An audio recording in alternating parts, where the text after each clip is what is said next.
l'émission qui vous regarde et ces créatures s'appellent No Jazz. Avec nous ce soir, Cap Terrien Extra, Hélène de Fougerolles, Ronnie Broman, Arnaud Klarsfeld et Danny Boone. Bonsoir. Bonsoir Paris. Allez, bonsoir, bienvenue à tous les quatre, bienvenue sur le plateau de Salut les Terriens. Vous allez commenter l'actualité de la semaine sur la Terre, mais d'abord, on va parler de votre actualité à vous. Alors, Hélène de Fougerolles, vous êtes ici pour le film de Maïwenn. J'en déduis donc que vous êtes venue pour autre chose que pour moi, Hélène. Un peu pour vous quand même, mais c'est vrai que je suis assez fière de présenter le film de Maïwenn qui s'appelle Pardonnez-moi et qui est sorti mercredi en salle. Et qu'il faut aller voir. Hit me! Ronnie Broman, bonsoir. Heureux de vous avoir. Vous êtes médecin, conseiller de Médecins sans frontières, prof à Sciences Po. Et vous publiez avec Alain Finkielkraut La discorde Israël-Palestine, les Juifs, la France, aux éditions des Mille et une nuits, qui sont des conversations sous la houlette d'Elisabeth Lévy. Alors, c'est une explication d'homme à homme, sans concession, sur le conflit israélo-palestinien et puis sur la question de l'antisémitisme contemporain. Voilà. Pour deux mecs qui n'avaient rien à dire, vous avez fait quand même 400 pages. Hein. Vous avez brodé un peu ? Non, on aurait pu continuer. Ouais. Non, vous êtes tombé d'accord au moins sur le partage des droits d'auteur avec Alain Finkielkraut ? De ce point de vue-là, il n'y a pas de problème. Pas de problème. Hit me! Arnaud Klarsfeld, bonsoir. Vous êtes ici ce soir pour nous montrer votre nouvelle coupe de cheveux.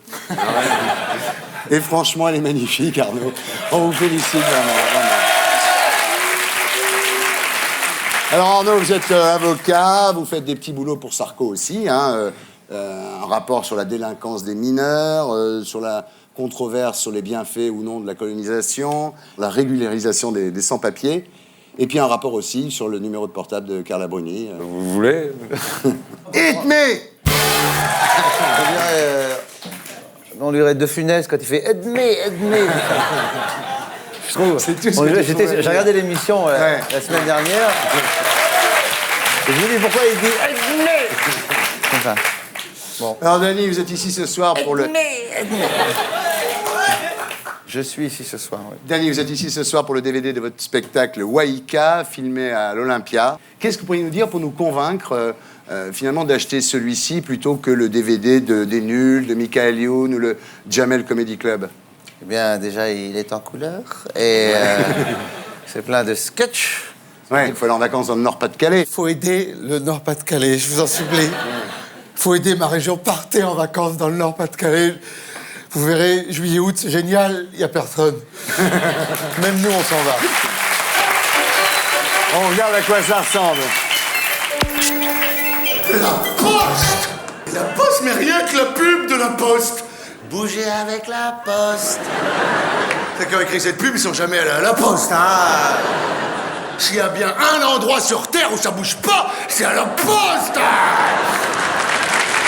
C'est vrai, il faut au minimum 2h30 pour faire peser, timbrer une lettre. Donc t'as le guichet qui est ouvert en plein, qui est là, avec la vitre, tout le guichet, voilà, il y a que la queue, Il y a toujours la queue à la Poste, hein. S'il n'y a pas la queue, c'est que c'est fermé. Et quand vous avez de la chance d'être au guichet, de l'autre côté de la vitre, il y a le préposé de la Poste, comme ça, de l'autre côté, qui vous regarde à travers la vitre et qui fait...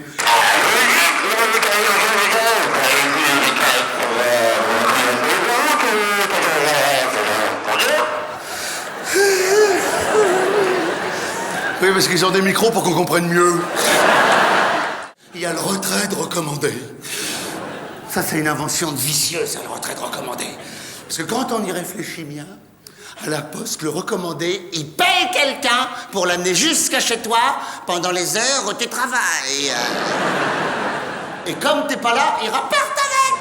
Waïka, Danny Boone, disponible en DVD, mesdames et messieurs.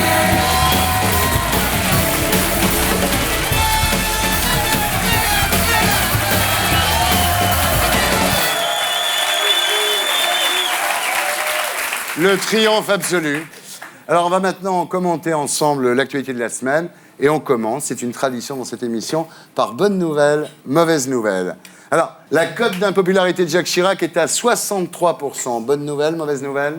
Ah, s'il veut être impopulaire, c'est une bonne nouvelle. On n'a plus du tout de nouvelles de Christian Morin et de sa clarinette. Bonne nouvelle, mauvaise nouvelle?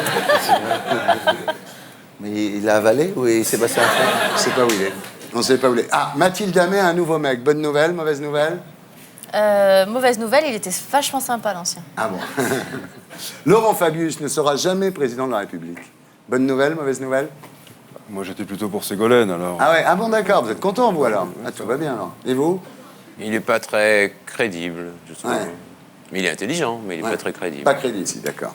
4 tonnes de cocaïne saisies aux Antilles. Bonne nouvelle, mauvaise nouvelle? Bonne nouvelle pour le nouvel an, on va s'éclater. On ne parle plus du tout de la grippe aviaire. Bonne nouvelle, mauvaise nouvelle?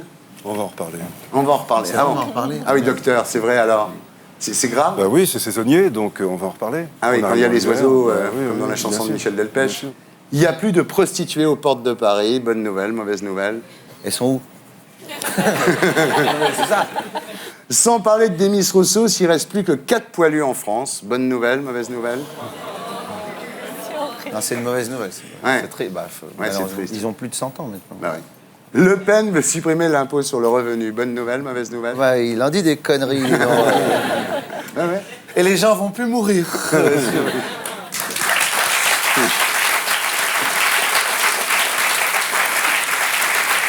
Un fils Villiers qui accuse son frère de viol. Vous avez vu ça? Bonne nouvelle. Bonne nouvelle. C'est horrible. Arnaud, tu as vu ça? Moi, j'ai vu. Et alors, bonne nouvelle, mauvaise nouvelle? Mauvaise nouvelle pour le frère, hein. Ouais.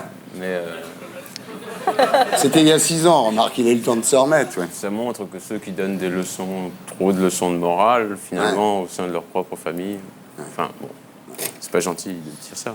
Exactement. Sarkozy qui propose un super ministère à Nicolas Hulot. Bonne nouvelle, mauvaise nouvelle? Bonne nouvelle. Ouais. Donc, ça- Son copain maintenant. Très bonne nouvelle, moi. Ouais. Ah oui, très bonne nouvelle. Ah, j'ai vu le film d'Al Gore, là. Ouais. C'est catastrophique. Il paraît que dans 50 ans, non, mais c'est même sûr, dans un peu plus de 50 ans, il paraît qu'il y a 100 millions de personnes qui vont devoir partir, enfin être... Sur une autre planète. Réfugiés. Non, réfugiés à cause de la montée des eaux. Non, c'est dramatique, c'est dramatique. Non, mais ce que je regrette, c'est qu'on ne dise pas, sur le réchauffement climatique, on ne dise pas quelle est la part que joue l'activité humaine sur le réchauffement lui-même. Parce qu'il y a 3000 ans ou 4000 ans, il y avait des hippopotames qui nageaient dans la Tamise. Donc le climat, il change. Il y a quelques milliers d'années, jusqu'à la moitié de la Californie était prise par les glaciers. Donc le climat, il change. Donc quelle est la part de l'homme? Est-ce que la part de l'homme est de 5% ou est-ce qu'elle est de 75%? Ça, il faut savoir. Je vais faire un rapport à Sarkozy là-dessus. Hein. 100 Somaliens fouettés pour être allés au cinéma. Bonne nouvelle, mauvaise nouvelle? Mais ça dépend du film qu'ils sont allés voir en même temps. Hein. Ouais. Non, ça ne dépend de rien. Très mauvaise nouvelle, définitivement. Trust soutient Bayrou. Il s'appelle toujours Trust. Oui. Oui, Trust Bérou, c'est ça. Ah, appel à une copulation générale sur la planète le 22 décembre. Bonne nouvelle, mauvaise nouvelle? Bonne nouvelle. Bonne nouvelle! T'es où le 22, toi? Ah bah j'y serai.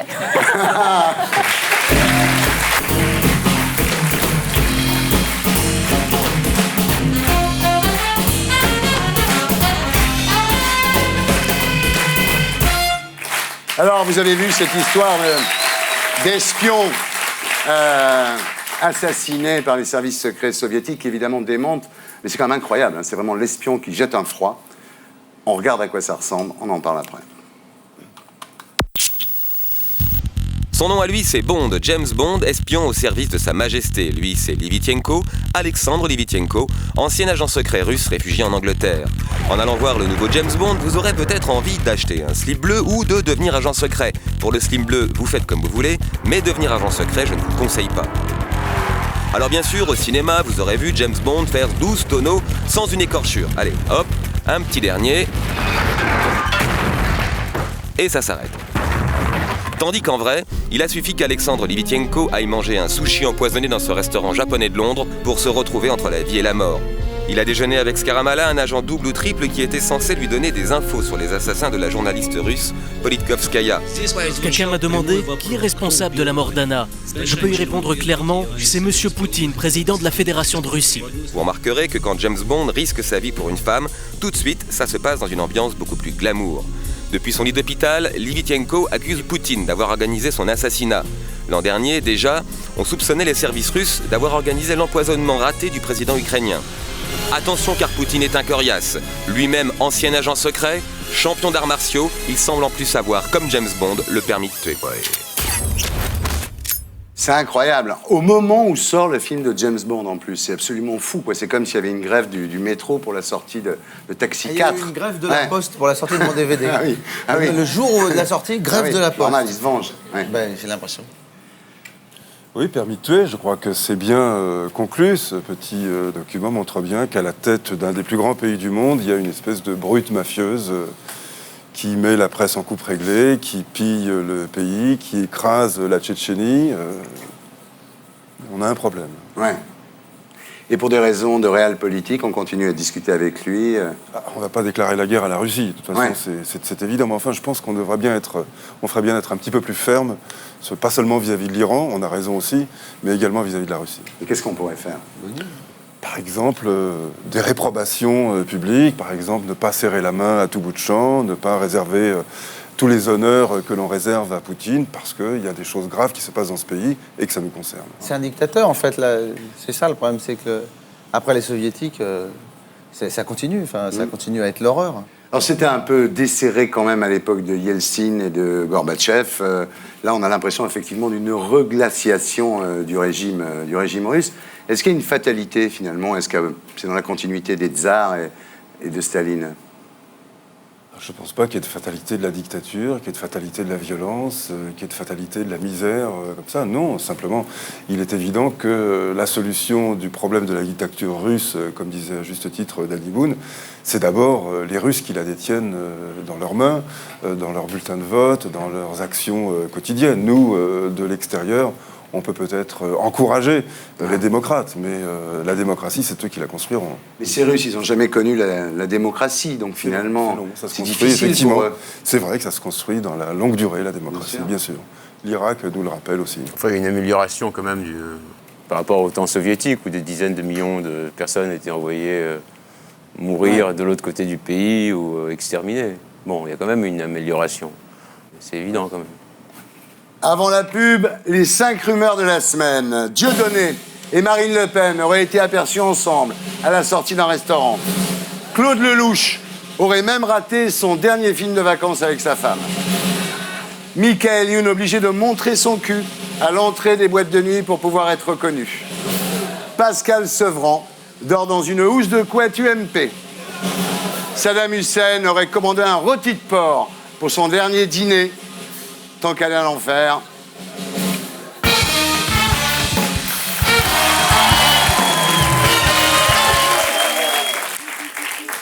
Ronnie, vous êtes né à Jérusalem en 1950. Votre père était officier FFI. Et à la Libération, il a émigré en Palestine. Il s'est engagé dans la Haganah, embryon de ce qui est aujourd'hui Tsahal. Alors, vous avez été élevé dans l'idéal sioniste. Et pourtant, aujourd'hui, vous êtes farouchement antisioniste. Je pense que si j'avais été à l'époque en situation de prononcer un jugement, je ne crois pas que j'aurais été favorable à la création de l'État d'Israël. Mais Israël existe, cet État s'est créé sur une terre où existaient déjà des habitants, une société, c'est avec ça qu'il faut maintenant faire. Vous dites que le sionisme, c'est à la fois un mouvement de libération nationale et un mouvement colonial. La situation particulièrement étonnante qui s'est produite là-bas, c'est que, et ça ne se voit nulle part ailleurs, les colons, c'est-à-dire les sionistes qui sont arrivés en Palestine, se considéraient comme les véritables indigènes, et ceux qui étaient là, les autochtones, étaient considérés comme des squatteurs, qu'il fallait chasser. Ça ne se voit nulle part ailleurs. Les Juifs de Palestine n'étaient pas sionistes. Ceux qui étaient sionistes, c'était ceux qui venaient d'Europe centrale. C'était des gens comme ceux de ma famille, qui venaient d'Ukraine, de Pologne, d'Autriche. Le sionisme est né sur une terre qui n'est pas celle qu'il voulait libérer. Le sionisme est né en Europe pour libérer une terre qui n'était pas la terre européenne. Il y a là tout de même un paradoxe qu'il ne faut pas oublier. La Palestine était aussi une société urbanisée. Il y avait de grandes villes, c'était pas juste quelques bédouins ou quelques fermiers qui promenaient leur âne. Il y avait de grandes villes, il y avait une bourgeoisie, il y avait une société, quoi. Ils ont vu arriver des Russes. Ça dépend de quelle date vous voulez parler. D'abord, des Juifs en Palestine, il y en a toujours eu. Les Juifs sont majoritaires à Jérusalem déjà le milieu du XIXe siècle. C'est une ville où la présence juive n'a jamais disparu, où les Juifs ont toujours espéré revenir. En 1948, l'ONU a prévu qu'il y aurait 2 États qui seraient créés, un État arabe et un État juif. Les Palestiniens, les États arabes ont refusé ce partage. Donc les Palestiniens auraient pu avoir un État indépendant déjà depuis 60 ans. Alors vous, Rony, en fait, ce que vous dites, c'est que cette colonisation continue aujourd'hui, puisque la Cisjordanie est en fait grignotée régulièrement par Israël, avec l'assentiment, finalement, national en Israël. Ah bah oui, sinon ça ne se ferait pas. C'est pas par distraction ou en faisant autre chose que les Israéliens colonisent. Chaque jour qui passe voit la colonisation s'étendre un peu plus. Quand 6 000 colons partent de Gaza, 8 000 se réinstallent en Cisjordanie. Alors si c'est cela que l'on entend par un État palestinien qui aujourd'hui est au plus imaginable sous forme de quelques petits lambeaux de territoire reliés par des tunnels ou quelques routes impraticables, si c'est cela que vous considérez comme un État palestinien, je pense que nous allons au-devant de graves déboires. Ceux qui dirigent le peuple palestinien et de nombreux dirigeants des pays arabes n'ont toujours pas accepté, comme vous n'êtes pas pour, en tous les cas, l'existence d'un État juif au Moyen-Orient. C'est-à-dire qu'ils considèrent que, disons, les Juifs sont un élément étranger au Moyen-Orient, alors que les Juifs ont tout à fait leur place au Moyen-Orient. C'est la volonté de considérer que l'État juif est un État légitime au Moyen-Orient et qu'il a le droit d'exister, de ne pas être sous la menace à la fois des missiles et à la fois de la bombe nucléaire iranienne. Un État légitime. Enfin, on ne peut pas demander aux Palestiniens d'être sionistes. Il y a quelque chose d'assez extravagant dans cette demande. Reconnaîtrait sa légitimité, ça ne veut rien dire. Personne ne reconnaît la légitimité de personne dans le monde international. On reconnaît un pays, on ne reconnaît pas sa légitimité, et à ce moment-là, la reconnaissance, le processus de paix pourrait repartir. Mais le problème, c'est qu'on ne revient pas sur les frontières, au contraire, on continue de s'en éloigner.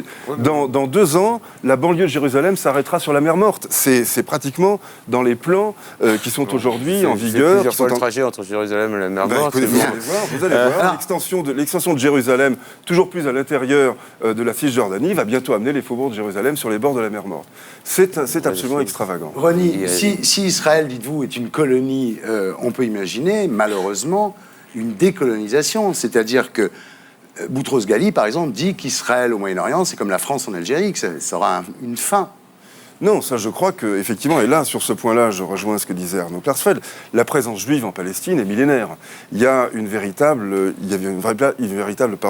histoire juive en Palestine. C'est juste une histoire qui n'est pas toujours drôle, mais enfin, une histoire. Ça n'était pas le cas de la France en Algérie. Bien. Alors, Rony Broman, vous discutez de tous ces sujets un peu comme ce soir avec Arnaud Klarsfeld, avec Alain Finkielkraut, sous la houlette d'Elisabeth Lévy, dans votre livre intitulé « La discorde, Israël, Palestine, les Juifs, la France », édité aux 1001 nuits. Alors, finalement, c'est marrant avec Finkielkraut, parce qu'au départ, vous avez un peu le même destin, quoi. Vos 2 familles sont originaires d'Europe centrale, venues en France, parents en but, évidemment, au nazisme, ensuite, famille sioniste. Tous les 2, vous vous engagez dans le gauchisme à l'époque de votre adolescence. Tout aurait dû vous rapprocher. Et pourtant, vous faites la guerre avec Finkielkraut par médias interposés. Lui, c'est le juif charonien, et vous êtes un peu le juif honteux, quoi. Donc, c'est des bourres sans arrêt, quoi. Est-ce qu'on vous reproche ? Honteux, sûrement pas. Je suis un juif diasporique. Pas honteux, non. Moi, je considère que l'essentiel du destin juif, c'est joué en diaspora. C'est vrai que je me demande ce que Israël a apporté, à part un certain nombre de difficultés, de tensions, de malheurs. Alors, le conflit israélo-palestinien s'est exporté en France. Où, dites-vous, il y a cet intolérable chantage. On ne peut plus critiquer la politique israélienne sans être taxé d'antisémitisme. On se souvient de Sharon demandant aux Juifs de France de quitter le pays pour se réfugier en Israël. Bref, il y a des relations assez houleuses entre la France et Israël. Ça s'était un peu arrangé, mais c'est reparti et ça va pas terrible. On regarde, on en parle. C'est pas si souvent qu'on reproche à notre gouvernement de trop aimer les Arabes, enfin surtout en politique intérieure, parce qu'au point de vue international, la France est une extension arabe. Voilà ce que disent en coulisses les diplomates israéliens, furieux après le vote d'une résolution de l'ONU sur la situation à Gaza. Les Français ont soutenu et beaucoup retravaillé une résolution qui au départ était présentée par le Qatar. C'en était trop pour le représentant israélien à l'ONU qui a déclaré que la France jetait des fleurs aux terroristes, une accusation confirmée par l'ambassadeur israélien en France. Je déplore non pas les propos de M. Guillermin à l'égard de la France, ce sont peut-être des propos légitimes, mais je déplore sa décision de les étaler devant les médias plutôt que d'en discuter avec les Français. Cette fois, ce sont les Israéliens qui sont en colère contre les Français, mais la semaine dernière, c'était l'inverse. L'aviation israélienne était accusée d'avoir simulé des attaques sur des positions de casques bleus français au Liban. Ceci n'est pas tolérable. Ah, les relations franco-israéliennes. En 67, De Gaulle parle du peuple juif comme sûr de lui et dominateur. Et puis après, Giscard n'a jamais fait de voyage officiel en Israël. Et puis Mitterrand a reçu Arafat à l'Élysée. Et enfin, Chirac qui s'est fâché avec les policiers israéliens à Jérusalem. Oui, mais voilà, pour en revenir à la résolution, elle n'a pas été votée que par la France. Elle a été votée par 156 pays qui veulent le retrait de l'armée israélienne à Gaza, l'arrêt des tirs de roquettes sur Israël et une enquête sur l'erreur de tir qui a coûté la mort de 19 civils à Beth Hanoun. Alors, ce serait bien pratique pour les Israéliens d'expliquer qu'ils ont toujours eu des problèmes avec les Français, qu'ils les aiment pas. En l'occurrence, ils ont un problème avec 156 pays sur 192, avec 80% de la planète qui a voté une résolution qu'Israël n'appliquera pas. Voilà, la chicaya entre la France et Israël, ça reprend actuellement. Est-ce que c'est inéluctable ? La France est le seul grand pays, membre permanent du Conseil de sécurité, qui a une diplomatie qui compte et qui prend en compte sérieusement le point de vue des Palestiniens. Alors évidemment, pour Israël, c'est une incitation permanente à tenter de discréditer toute la diplomatie française, considérée comme pro-arabe, vendue au pétrole, et enfin, y compris des propos relativement, disons, désobligeants, comme ceux que l'on a entendus. La réalité, c'est qu'Israël est aujourd'hui isolé comme jamais. Le seul allié sur lequel il puisse aujourd'hui s'appuyer, ce sont les États-Unis, et cela aussi pourrait changer. Ça pourrait bien changer. Il y a aux États-Unis un certain nombre d'événements, il y a des universitaires, des spécialistes de relations internationales qui sont loin d'être des gauchistes, qui se demandent si vraiment considérer Israël comme une affaire intérieure américaine, ça va vraiment dans le sens des intérêts américains. Donc ça branle dans le manche. Oui, c'est vrai qu'Israël aujourd'hui, c'est un peu le 51e État américain, c'est un peu l'impression que ça donne. C'est cette chicaya permanente entre la France et Israël, vous l'analysez comment, Arnaud ? La France, ou la diplomatie française plutôt, a cette tendance, pas au point exacerbé de Ronnie Broman, mais de considérer, disons, Israël comme une sorte d'épine dans le pied, en se disant que finalement les relations avec les pays arabes pourraient être bien meilleures finalement si Israël n'existait pas. Moi, je suis plutôt optimiste parce qu'Israël était un pays qui était là du temps des pyramides et du papyrus et qu'il est encore là du temps des buildings et d'Internet. Donc, je suis plutôt optimiste pour l'avenir. Voilà.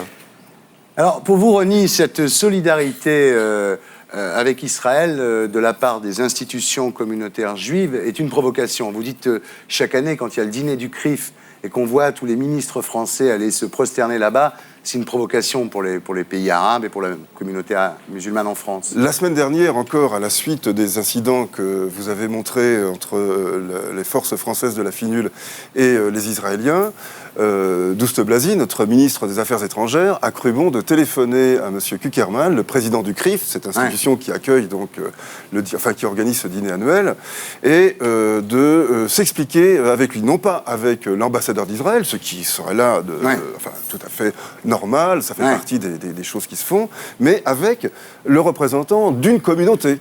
Et lequel représentant d'une communauté, je l'ai entendu moi-même en parler sur une radio, a signalé au ministre des Affaires étrangères français que les forces israéliennes n'avaient aucune intention hostile vis-à-vis des troupes françaises. Enfin, on se demande dans quel monde on vit. C'est un amalgame qui fait qu'aujourd'hui, chaque fois qu'est critiquée la politique israélienne, ça peut être interprété comme de l'antisémitisme. C'est exactement à cause de ça. On nourrit cette confusion entre juifs et sionistes et ensuite on la déplore. Alors il faut à un moment faire un choix. On ne parle pas au nom des juifs de France pour défendre une politique qui a certes ses logiques et ses déterminants, mais enfin qui est aussi une politique d'occupation, de violence, qui exaspère tout le monde. Alors il va falloir à un moment faire un choix. Alors vous n'êtes pas d'accord non plus, Ronnie Broman, avec la manière, dites-vous, dont Israël exhibe en permanence la Shoah. Vous dites, contre l'antisémitisme, je préfère le combat démocratique au culte de la mort. Vous refusez d'une certaine façon le devoir de mémoire ? Le devoir de mémoire, oui, il n'y a pas de devoir de mémoire. C'est un slogan, c'est un drapeau. La mémoire, non. La mémoire, nous avons besoin de mémoire. Nous ne serions plus des êtres humains sans mémoire. En revanche, utiliser la Shoah comme une sorte d'argument, dans une rhétorique d'intimidation sur le thème « on nous fera plus le coup, nous ne marcherons pas comme des moutons à l'abattoir, on sait ce que c'est que des juifs qui n'arrivent pas à se défendre, maintenant on attaque », ça je pense que c'est effectivement quelque chose d'extrêmement problématique pour le monde. Vous pensez qu'Israël utilise trop l'image et le souvenir de la Shoah pour se justifier ? Non. Si l'État d'Israël avait été créé avant, eh bien la Shoah n'aurait pas eu lieu et n'aurait pas exterminé 2/3 des Juifs d'Europe. C'est un élément fondateur aussi de l'existence de l'État d'Israël. Et c'est une souffrance qui existe encore de nombreuses personnes qui ont perdu leur père, leur mère, leurs frères, leurs sœurs, et qui veulent se souvenir. Une fois que les derniers survivants auront disparu, cette mémoire se transformera en histoire. Ronnie Broman, donc vous refusez le devoir de mémoire, vous refusez aussi le devoir d'ingérence, inventé par Bernard Kouchner. Vous dites que finalement, le devoir d'ingérence, c'est un habillage du droit du plus fort. Arriver dans un pays pour imposer la démocratie par la force, pour reconstruire un État au bout du canon, ça ne marche pas. Alors Arnaud, vous avez dit au sujet de la guerre en Irak, personne n'aime la guerre, mais cette guerre sert le peuple irakien. C'est l'intérêt vital des démocraties d'imposer par la force la démocratisation du monde arabe. Donc vous pensez qu'aujourd'hui, le bilan de la guerre en Irak, comme on disait du communisme à une époque au Parti communiste, c'est globalement positif? On ne peut pas savoir. Globalement positif, on saura, disons, dans le futur. En tous les cas, les Américains sont là. Je ne crois pas qu'ils s'en iront de sitôt. Ils peuvent veiller sur le pétrole aussi. Ils peuvent veiller sur l'Iran aussi, de là où ils sont. Ça empêche le pétrole de s'enflammer. En tous les cas, vous êtes le dernier à croire que ça peut s'arranger en Irak, apparemment, non? Apparemment, quelques centaines de milliers de morts ne troublent pas plus que cela Arnaud Clarson ce soir. D'abord, ce ne sont pas quelques centaines de milliers de morts. Mon trouble, je le montre comme je le montre. Mais c'est des centaines de quelques millions de morts, en tous les cas, avec Saddam Hussein. Ça, c'est sûr. Alors, avant de changer de sujet, Dany, vous vous êtes donc converti au judaïsme. Et on va donner 5 bonnes raisons de se convertir au judaïsme. D'abord, tu n'es plus obligé de faire des cadeaux de Noël. T'as fini plus tôt ton boulot le vendredi soir. Si tu prends un râteau avec une fille, tu peux toujours dire qu'elle était antisémite. T'as tous les avantages d'être juif sans l'inconvénient d'avoir une mère juive. Et puis ça te fait un point commun avec Woody Allen.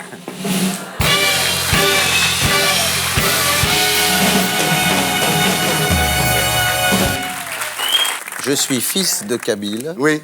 Et de française, de mère française. J'ai été élevé... Catholique. Catholique, circoncis. Alors, ce qui est un peu particulier... C'est une prédisposition, quand même. Voilà. Ça doit être une secte, à mon avis. Il n'y a que dans le Nord-Pas-de-Calais que ça se trouve. Voilà. Et je me suis converti au judaïsme par amour. Voilà. Et ça se passe merveilleusement bien. Et voilà. Toutes les religions se valent. C'est des véhicules pour aller vers Dieu, de toute façon.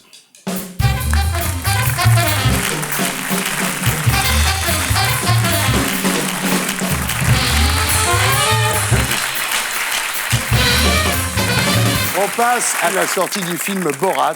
On regarde et on en parle. Qui est ce beau gosse au bras de sa fiancée? Ça ne vous dit rien? Et avec une moustache? Mais oui, c'est Borat. My name is Borat. I'm journalist for Kazakhstan. Please, you look. Aujourd'hui, tout le monde sait que Borat est une caricature, qu'il n'est pas kazakh et que les Kazakhs ne sont pas comme lui. L'acteur qui le joue, Sacha Baron Cohen, n'est jamais sorti de son personnage pendant toute la promo. Ainsi, quand le Kazakhstan a menacé de porter plainte contre l'acteur, eh bien c'est le personnage Borat lui-même qui a répondu. Is lying propagandas from assholes Uzbekistan. As we all know, they are very nosy people who cannot think proper because they have a bone in the middle of their brains. Pour que ce soit plus clair, il aurait peut-être fallu prévoir une signalisation pour public mal comprenant. She is my sister. She is number 4 prostitute in all of Kazakhstan. Nice. les Roumains non plus ne sont pas contents, car c'est dans leur pays qu'on a tourné les scènes censées se passer au Kazakhstan. Ils nous ont juste donné 150 000 lei, un peu moins de 5 €, pour nous filmer chaque jour et nous faire passer pour des imbéciles. Tout le monde se moque de nous. Et ouais, c'est ça la meilleure blague de Borat. 18 millions de dollars de budget et bientôt 100 millions de dollars de recettes. 2190 milliards en monnaie roumaine. Mais que va faire Borat de tout cet argent? If this car drive into a group of gypsies, will there be any damage to the car? Baron Cohen aura lui aussi écrasé quelques Roumains et quelques Kazakhs sur la route de son succès, comme quoi il n'est pas si différent de Borat. Ça vous a plu, vous? Vachement. C'est quoi qui vous a plu? J'étais assez fascinée par la scène où ils sont à poil tous les deux. Ça, Il va très, m'y attendais loin, pas trop. là, Là, il va assez loin, ouais. Quand il met son cul Limite sur sa choqué. figure, quoi. Ouais. Ça vous a Non, plu, ça? Beaucoup de choses m'ont fait rire aussi quand il court après des gens pour les embrasser. Les gens sont terrorisés. Enfin, des trucs bêtes, mais je me suis marrée, vraiment. Toi aussi? Moi, j'ai vu un reportage sur CNN, mais j'ai pas vu le film, non. T'as envie d'aller le voir? Je préfère voir le sketch, tout le film, non. Ça vous a pas choqué le mélange finalement de fiction et de caméra cachée? Moi je trouve ça très bizarre. C'est pas des caméras cachées, c'est-à-dire qu'il dit, l'équipe de tournage passait avant en disant vous êtes filmé pour une télé kazakh. Oui, oui. Ça va passer au Kazakhstan. Ouais. Du coup, il voyait la caméra, simplement quand le vendeur de voiture, quand il lui demande s'il peut tamponner des gitans avec le Hummer, sans abîmer le pare-choc, le mec lui dit pas de problème. Ouais. Il dénonce des choses, quoi. Ouais. Et il dit à quelle vitesse je dois aller pour être sûr de tuer le gitan sans abîmer la voiture. Oui. Et le mec lui répond 70 km/h. Ouais. Sérieusement. C'est hallucinant. Enfin, Danny, quand même, qu'est-ce qu'on apprend à la sortie de ce film? C'est que les rednecks sont cons, homophobes, antisémites. On le savait avant d'aller voir le film, quand même, non? C'est pas... Qu'est-ce que ça apporte? Vous êtes marré, vous? Ah oui, moi j'ai ri, puis je trouve que ça fait partie de la liberté de la création. Enfin, Oui, bien sûr, me- mais ça... Moi, j'ai vu Ça que me- les, ça me choque pas. scènes où ils se trimballent en kazakh, quoi, dans le métro de New York, Ouais. avec une valise et un poulet sort de la valise. Non, c'est ça. Il y a ça Il y a aussi, ça. ouais. Bon, ça, c'était marrant. Hein.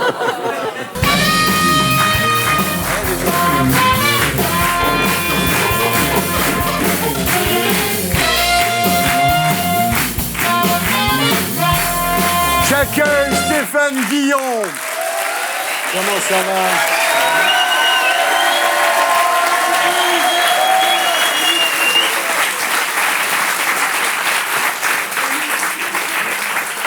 Dépêchez-vous, vous allez au théâtre. C'est vrai, oui. On commence par la politique. Dans le Figaro, Ségolène Royal est comparée à Hillary Clinton. Donc Clinton, c'est François Hollande. Dans ce cas, qui fait Monica Lewinsky? Ça, c'est typique du Figaro. Ils ne vont jamais au bout de leur raisonnement. Dans Libération, une lettre de Dominique Voynet à Nicolas Hulot. Tu es des nôtres. C'est pas juste. Tu tries tes ordures, t'économises l'eau, tu manges bio et au final, tu reçois une déclaration de Dominique Voynet. Ça donne envie d'acheter un 4x4 diesel. Le ministère de la Santé s'intéresse au produit Ushuaïa. Le spray à base de limonène provoque des cancers chez le rat. Qui va aller parfumer un rat avec un déodorant Ushuaïa? On n'est pas con. Dominique Voynet, aucun déodorant. Non, c'est poil au bras, pâte au gaz. Une info du Parisien. Un des fils de Philippe de Villiers mis en examen pour viol sur son frère cadet. C'est embêtant. Philippe de Villiers, le garant de la famille modèle, si ses enfants se violent entre eux, c'est comme si Le Pen hébergeait des sans-papiers, comme si Dieudonné jouait son spectacle en Israël. On perd nos repères. Et en même temps, élevé en Vendée par Philippe de Villiers, seule sortie de l'année, le Puy du Fou, est-ce que tu ne finis pas par te taper ton frère?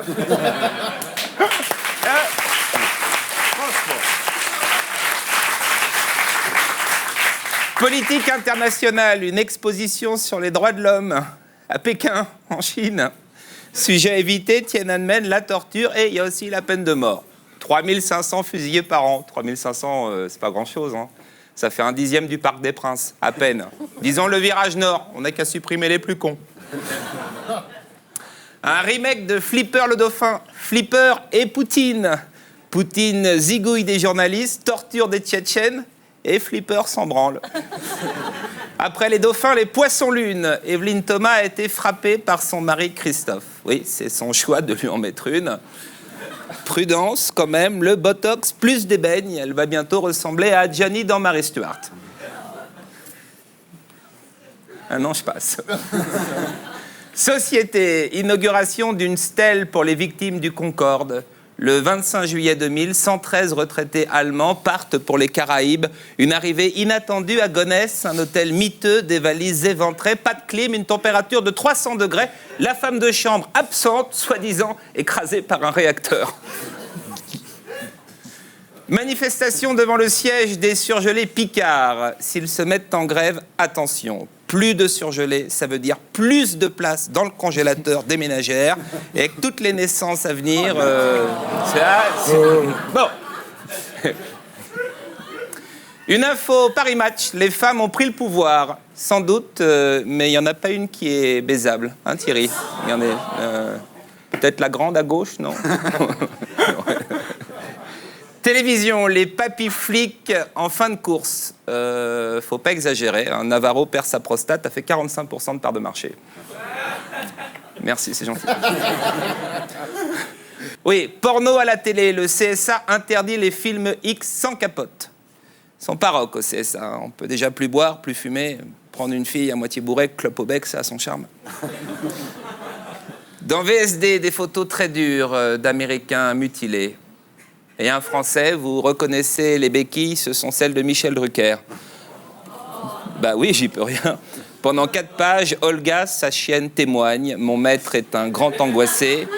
Michel n'a pas fait le Vietnam ni l'Irak, mais l'ORTF, et visiblement, ça laisse des séquelles. Un peu de douceur maintenant, ma sélection de Noël. Pour les petites filles sorties du livre officiel Miss France, on apprend qu'à l'hôpital, le sourire de Miss France aide les enfants dans leur guérison. Ouais, moi j'aurais plutôt peur que ça les achève. Fillette, si on t'offre ce manuel, appelle Carole Bouquet, enfance maltraitée. Un spécialiste du billard crée un jeu de boules à l'effigie de nos politiques. Pour tous ceux qui rêvent de mettre un coup de queue à Ségolène Royal, le jeu idéal.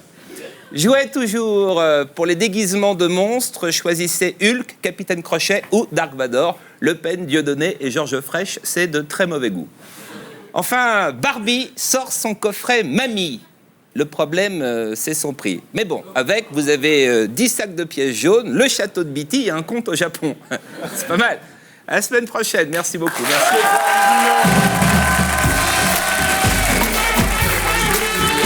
Hélène, vous êtes de retour avec un nouveau film, une nouvelle coupe de cheveux. Qu'est-ce qui a été le plus difficile? Oh, la belle lumière, regarde. Oh, dès que c'est vous, ils mettent une... C'est pour moi. Ah oui, c'est pour vous, ça, oui. Alors, ce film, c'est Pardonnez-moi, donc de May Wen, où une femme, Violette, interprétée par May Wen, donc décide de faire un film sur sa famille, pour l'enfant qu'elle attend, et vous jouez la sœur de May Wen. Voilà. Donc, voilà. Alors, c'est un film qui a été tourné en 17 jours, en improvisation totale. C'était compliqué pour vous? Non, enfin, on savait pas trop où on allait, mais Maïwenn savait à peu près, enfin, apparemment, elle savait exactement où elle allait, donc il suffisait de la suivre. Et puis, le fait d'avoir cette comédienne en face de nous qui était aussi sincère et tellement dans ce qu'elle faisait, on n'avait pas l'occasion de jouer. En fait, on avait juste à vivre le moment et la suivre. Et le fait de ne pas être payé, ça vous a aidé? Non, ni plus ni moins, je sais pas. C'était un projet, je suis allée vraiment, elle m'a dit, je vais faire un film, est-ce que tu veux venir? Je me suis pas poser la question de l'argent ou quoi que ce soit. C'était avant tout une expérience incroyable et de suivre cette fille dans ce qu'elle voulait montrer, quoi. Ouais. C'est bien ce film, hein? C'est un petit bijou. Voilà, Pardonnez-moi de May Wen, avec Hélène de Fougerolles, Pascal Grégory, Marie-France Pizier, Mélanie Thierry. C'est en salle en ce moment.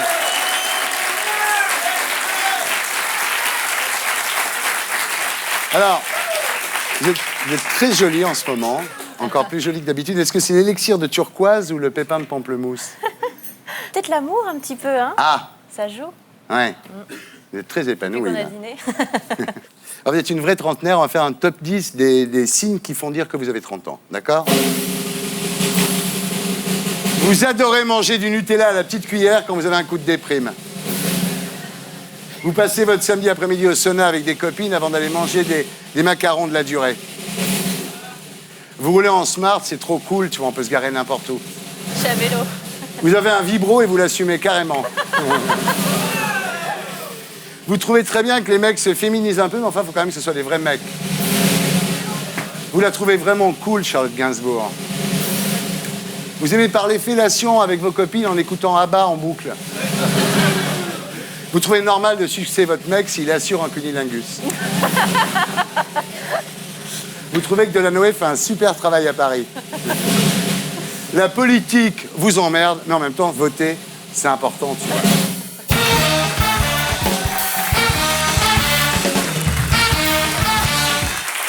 Alors, Arnaud Klarsfeld, en mai dernier, vous aviez remis un rapport à Nicolas Sarkozy sur les mineurs délinquants, en disant qu'à partir de 16 ans, les récidivistes devaient être condamnés comme des majeurs, et en recommandant la suppression des allocations familiales aux parents dont les enfants étaient incarcérés.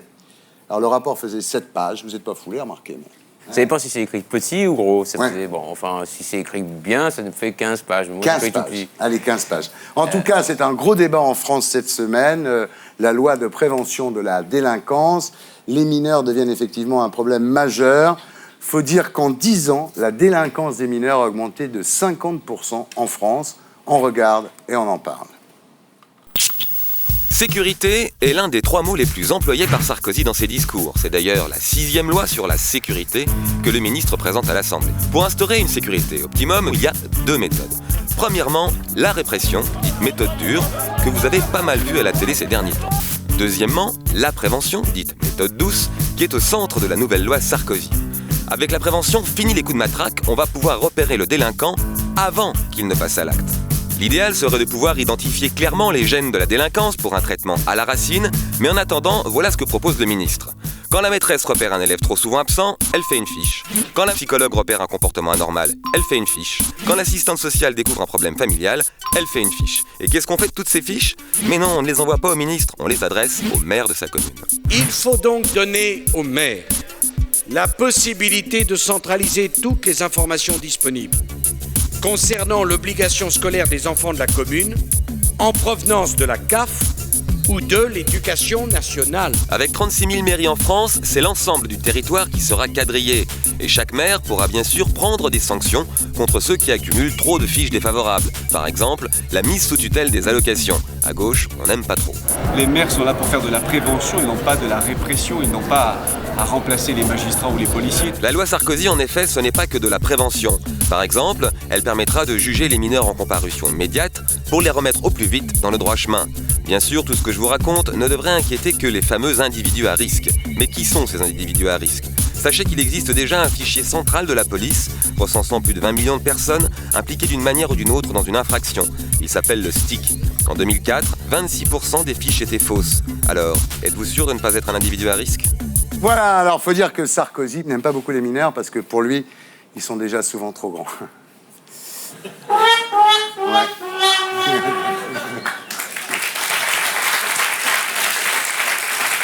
Alors, est-ce que vous croyez, Arnaud, que si on excuse la violence aujourd'hui, il faut s'attendre à la barbarie demain, comme dit votre ami Nicolas Sarkozy ?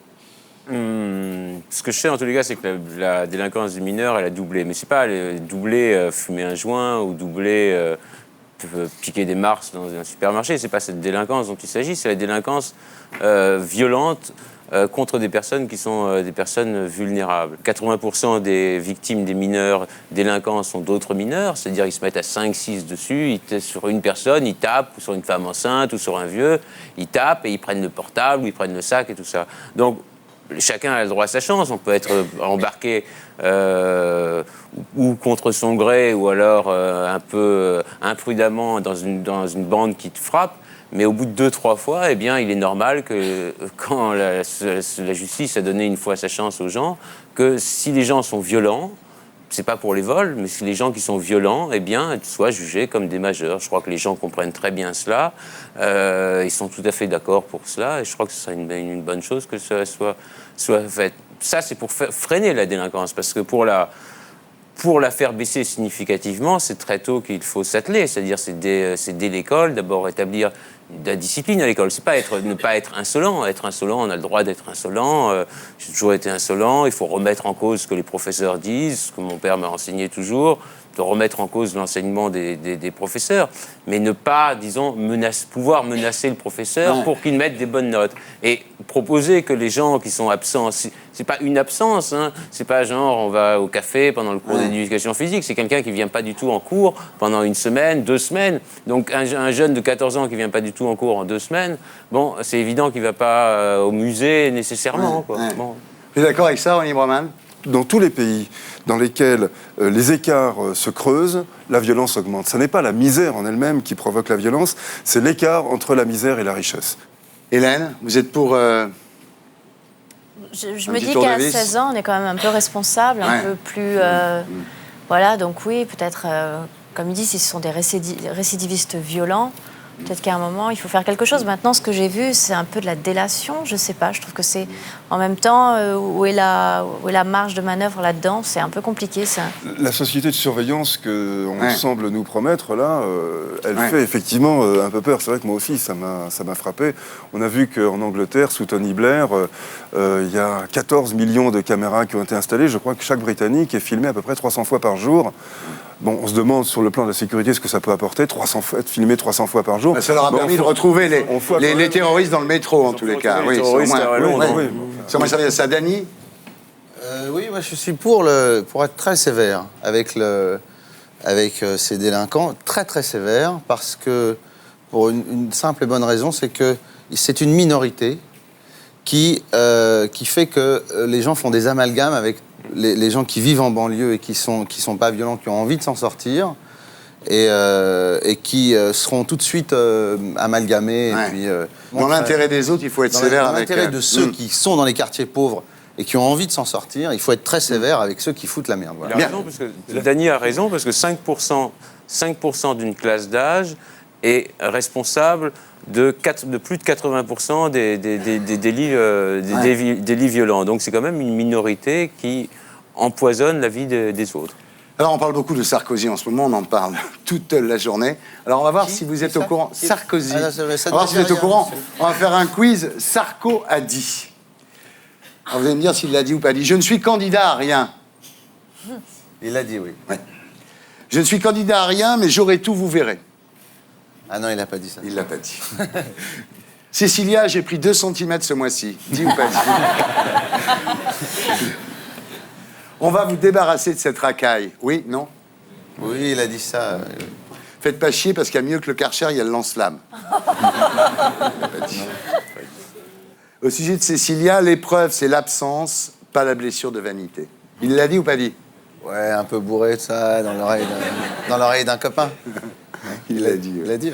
Quel grand con ce Villepin, quand même. Dit ou pas dit? Penser, c'est la même chose que dire. Ceux qui n'aiment pas la France, qu'ils la quittent. C'est le public. La présidentielle, j'y pense, c'est pas seulement embrasant. Oui. Oui, il a dit, oui. Moi aussi, je viens de banlieue, du 9-2 de Neuilly. Il n'a pas dit ça. Ouais, je suis du 9-2. Il a dit que ça. Ouais, je suis du 9-2. J'ai prêté Cécilia une fois, mais ça n'arrivera plus. Dis, pas dit.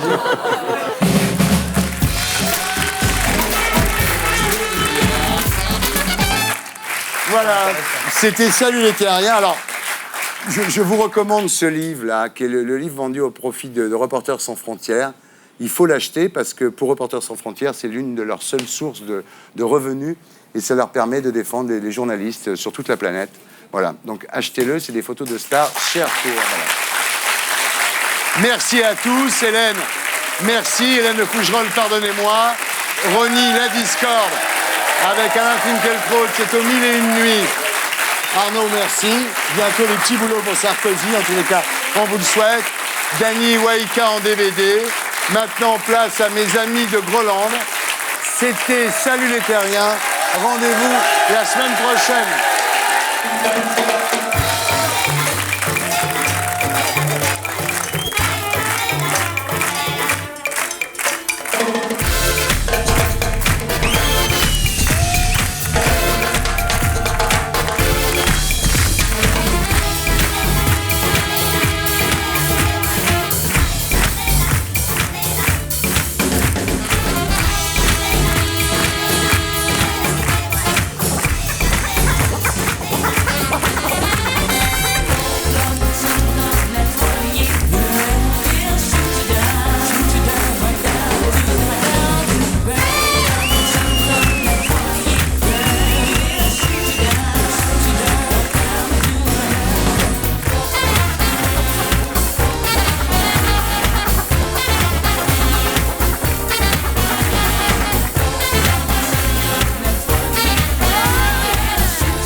Et pour être sûr de ne rien rater de Inarditube, abonnez-vous et mettez un pouce bleu.